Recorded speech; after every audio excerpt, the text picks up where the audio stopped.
Real growth rate is estimated at 5.5% for the 2011 fiscal year. History. Classical era. Historically, Burma was the main trade route between India and China since 100 BC. The Mon Kingdom of Lower Burma served as important trading center in the Bay of Bengal. According to Michael Adis, Ian Brown, and other economic historians of Burma, Burma's pre-colonial economy in Burma was essentially a subsistence economy, with the majority of the population involved in rice production and other forms of agriculture. Burma also lacked a formal monetary system until the reign of King Mindon Min in the middle 19th century. All land was technically owned by the Burmese monarch. Exports, along with oil wells, gem mining and teak production, were controlled by the monarch. Burma was vitally involved in the Indian Ocean trade. Logged teak was a prized export that was used in European shipbuilding, because of its durability, and became the focal point of the Burmese export trade from the 1700s to the 1800s.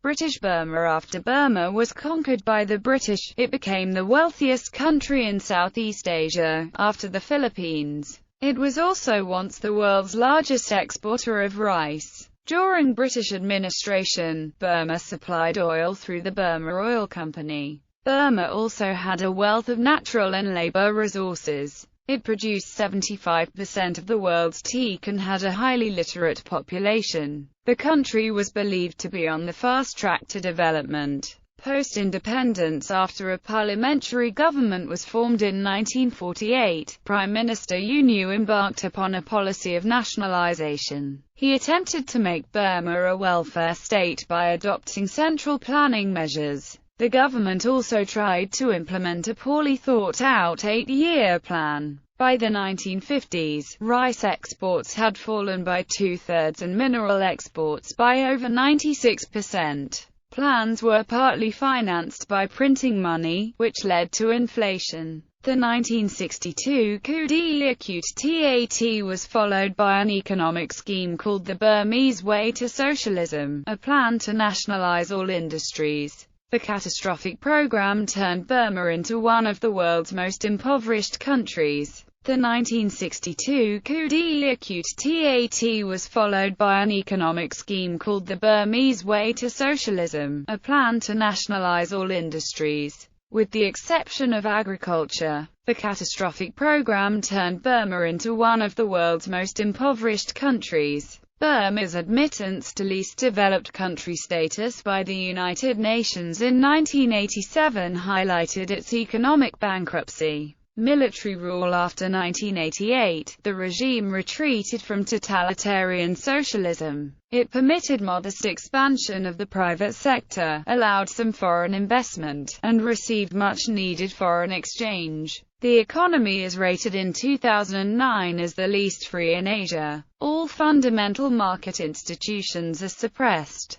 Private enterprises are often co-owned or indirectly owned by state. The corruption watchdog organization Transparency International, in its 2007 Corruption Perceptions Index released on 26 September 2007, ranked Burma the most corrupt country in the world, tied with Somalia. The national currency is the kyat. Burma currently has a dual exchange rate system similar to Cuba. The market rate was around 200 times below the government-set rate in 2006. In 2011, the Burmese government enlisted the aid of International Monetary Fund to evaluate options to reform the current exchange rate system, to stabilize the domestic foreign exchange trading market and create economic distortions. The dual exchange rate system allows for the government and state-owned enterprises to divert funds and revenues,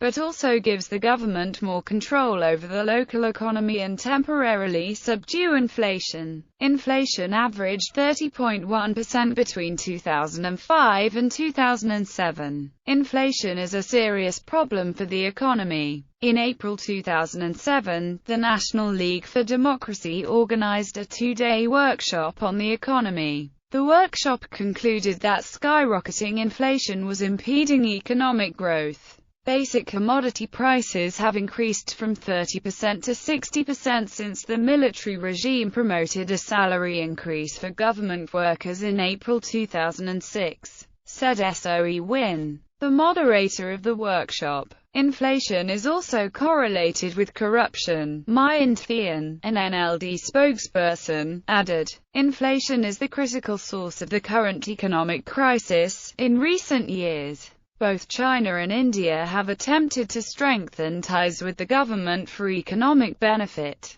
Many nations, including the United States and Canada, and the European Union, have imposed investment and trade sanctions on Burma. The United States banned all imports from Burma, though this restriction was since lifted. Foreign investment comes primarily from People's Republic of China, Singapore, South Korea, India, and Thailand. Economic liberalization. In 2011, when new President Thein Sein's government came to power, Burma embarked on a major policy of reforms including anti-corruption, currency exchange rate, foreign investment laws and taxation. Foreign investments increased from $300 million in 2009-10 to $20 billion in 2010-11 by about 66.7%. Large inflow of capital results in stronger Burmese currency, kyat, by about 25%. In response, the government relaxed import restrictions and abolished export taxes. Despite current currency problems, Burmese economy is expected to grow by about 8.8% in 2011. After the completion of $58 billion Davai Deep Sea Port, Burma is expected to be at the hub of trade connecting Southeast Asia and the South China Sea, via the Andaman Sea,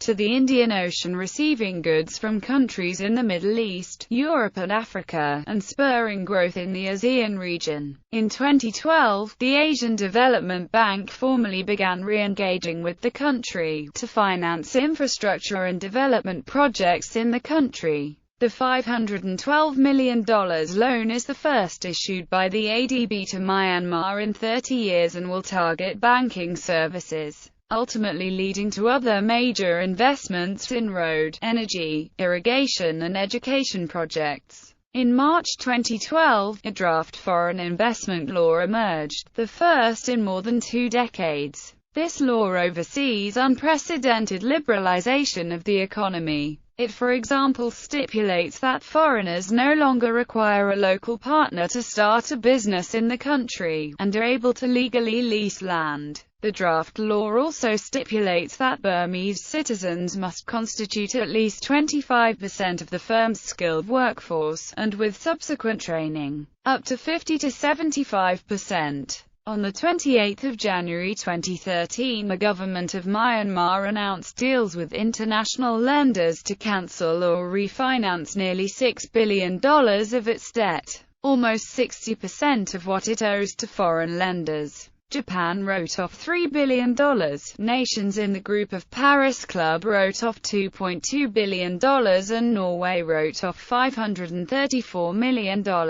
Myanmar's inward foreign direct investment has steadily increased since its reform. The country approved $4.4 billion worth of investment projects between January and November 2014, according to one report released on 30 May 2013 by the McKinsey Global Institute. Burma's future looks bright, with its economy expected to quadruple by 2030 if it invests in more high-tech industries. This, however, does assume that other factors does not interfere. Still unresolved internal problems. In a first-ever countrywide study, the Myanmar government found that 37% of the nation's population are unemployed and an average of 26% live in poverty. The current state of the Burmese economy has also had a significant impact on the demographics of Burma, as economic hardship results in extreme delays of marriage and family building. The average age of marriage in Burma is 27.5 for men, 26.4 for women, almost unparalleled in the region, with the exception of developed countries like Singapore.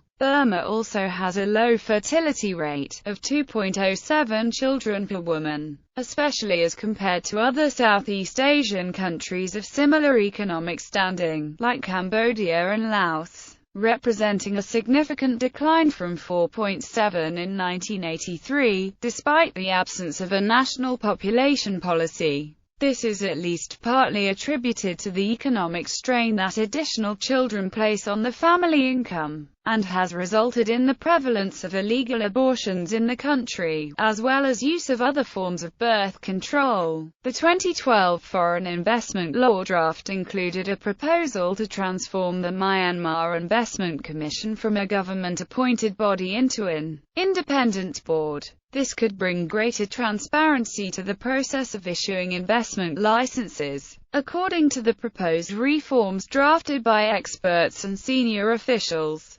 However, even with this draft, it will still remain a question on whether corruption in the government can be addressed remain off-limits for foreigners. And in some of these regions, the government is still at war with certain ethnic groups. Finally, religious extremism is on the rise, being spread by such figures as Ashan Warathu.